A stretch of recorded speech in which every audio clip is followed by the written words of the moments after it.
Finally guys, saya berada di YouTube channel dan selamat datang saya nak ucapkan kepada anda semua ke YouTube Hatta Syarat.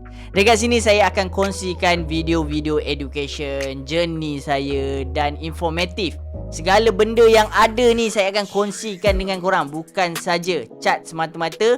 Dan mungkin kalau ada perjalanan saya travel ke luar negara, saya kongsikan informatif yang sangat-sangat berguna untuk korang semua. Dan tak lupa juga yang saya dah cuba banyak social media dan hari ini terdetik untuk saya mulakan YouTube channel saya. Dan saya nak bantuan daripada korang semua, di mana kalau 2026 ni subscribers 3,000 orang, InsyaAllah saya akan kongsikan rezeki ataupun giveaway.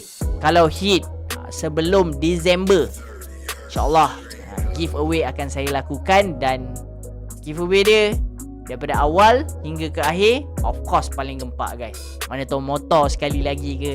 Untuk tahun ni 2 motor dah saya keluarkan, tapi konten-konten yang saya lakukan tu banyak dekat TikTok. Untuk sekarang ni fokus utama saya dekat YouTube. Mana tahu kereta ke kan. So anyways, korang jangan lupa like and subscribe dahulu channel saya. InsyaAllah ada video basic education saya akan kongsikan dekat sini terlebih dahulu. Dan ini akan jadi diary untuk Hatta Syarat. So anyways, ciao lo bete. Jumpa korang dalam video yang akan datang.